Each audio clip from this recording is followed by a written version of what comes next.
علمای بزرگوار، سربازان پادگان بقیت الله اعظم و همچنین محضر صدیق ارجمند حضرت الله حضرت جواد نقوی، سب سے بڑی جو ان کی کاوش ہے، سب سے بڑی کاوش وہ کلمہ حق آج کے دور میں جرأت اور شجاعت کے ساتھ کیا کریڈٹ جاتا ہے آقا جواد نقوی حافظہ اللہ تعالیٰ کو۔ انہوں نے نام لے لے کے ان حکمرانوں کے چہروں کو عیاں کیا ہے اور صدائے حق کو بلند کیا ہے۔ ایک عالم دین نے کسی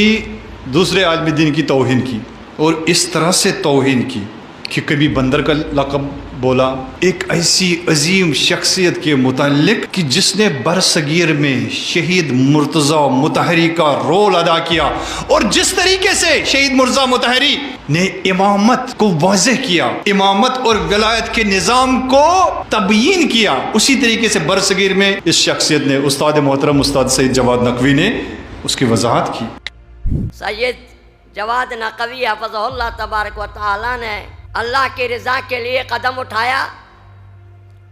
اور پروردگار عالم نے اچھے صالح افراد ان کا دست و بازو بنا کر ایسا عظیم الشان ادارہ بنایا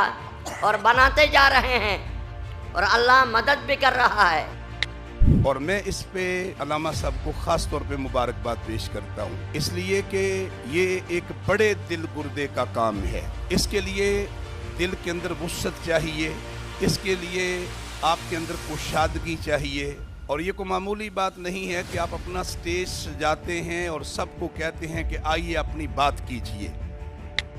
علامہ آغا سید جواد نقوی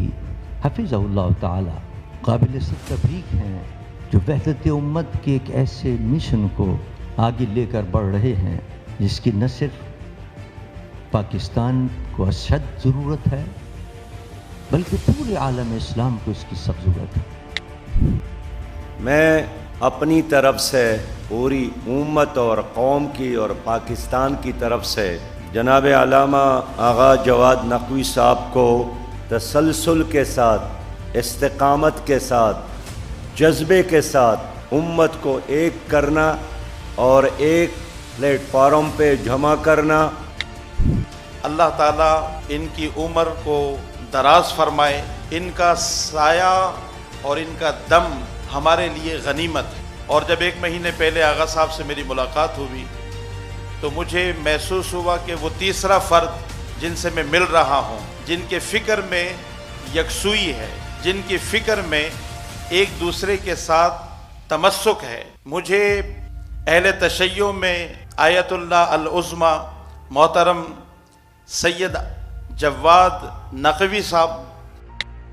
وہ جو کبھی شیعہ سنی کے بیٹھنے کا مسئلہ ہوتا تھا،